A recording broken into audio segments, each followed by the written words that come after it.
কয় প্রকার? আবার বলেন। হ্যাঁ, রাষ্ট্রীয় আলেম। রাষ্ট্র যখন যেদিক তখন সে সেদিক।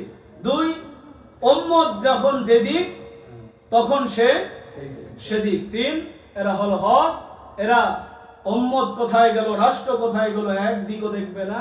ঠিক কোরআন হাদিস যেখানে ওইখানে এরা স্ট্রং ভাবে থাকবে। এরা ডানে বামে কোথাও তাকাবে না। কথা বলেন ঠিক কিনা?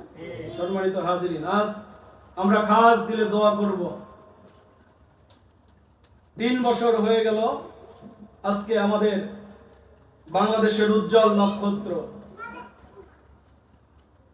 তাফসীর জগতের সম্রাট আল্লামা দেলওয়ার হুসাইন সাঈদীর 3য় মৃত্যুবার্ষিকী। আজকেই 15 আগস্ট। কি বলেন তো? আজকেই 14 আগস্ট। আজকেই তাকে ষড়যন্ত্র করে এই দিনে বাতিলরা তাকে দুনিয়ার জমিন থেকে বিদায় করে দিয়েছিল। কথা বলেন ঠিক কিনা?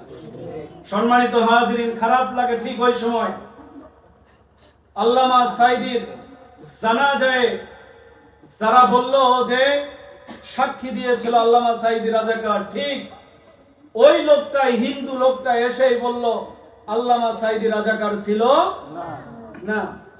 সে আল্লাহর কাছে দোয়া করেছিল, আল্লাহ আমি যে রাজাকার নই এটার প্রমাণ আপনি করে দেবেন।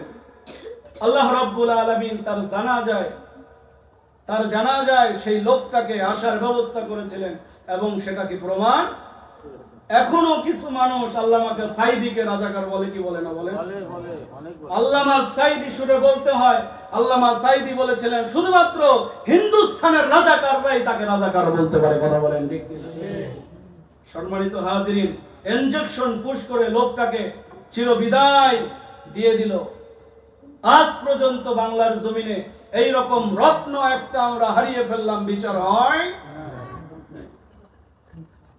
তবে শোনেন, আপনারা রাগ করবেন কিনা জানি না, তবে শোনেন, আজ আর কাল এই বাংলার জমিনে এক সাঈদীকে তারা মনে করেছে পৃথিবীর জমিন থেকে চিরতরে শেষ করে মনে হয় ইসলামী আন্দোলনকে শেষ করে দেবে। কথা কোনোদিন সম্ভব? এটা কোনোদিন সম্ভব নয়। এক সাঈদীকে পৃথিবী থেকে, জমিন থেকে শেষ করে দিয়ে কোনোদিন ইসলাম শেষ হবে? এক সাঈদী শেষ হয়েছে, লক্ষ লক্ষ সাঈদী মাঠে ময়দানে কথা বলার সুযোগ পেয়েছে। কথা বলেন ঠিক কি? সম্মানিত হাজিরিন, আল্লাহর দিন আল্লাহ হেফাজত করবে। প্রতিদিন দেখতেছি খবরে বুবু এসে এসে বলতেছে ডিসেম্বরে আসতেছে। কি বলে? ডিসেম্বরে আসতেছি। আসেন বুবু, আসেন বুবু, আসেন।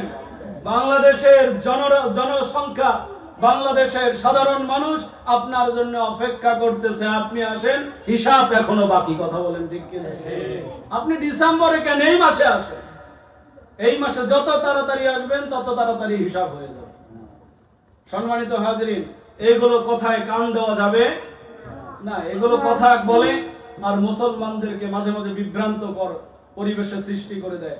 দেখেন বর্তমান সময় মানে আমাদের বাংলাদেশ অরিজিনালি কিন্তু আমরা ভালো নাই। সরকার দল যারা, তারাও যে দেশ চালিয়ে একটু শান্তি পাবে তারাও ভালো নেই। ওইখান থেকে পুশিং হয়, ভারত থেকে সব পুশিং হয়, তারা দেশ চালিয়ে শান্তি পাচ্ছে না। বিরোধী দল যারা, তারাও শান্তি পাচ্ছে না। মানে হচ্ছে ওরা ওইখানে অশান্তিতে আছে, ওদের অশান্তি পুরা বাংলাদেশে ভাগাভাগি করে দিচ্ছে। কথা বলেন ঠিক কিনা?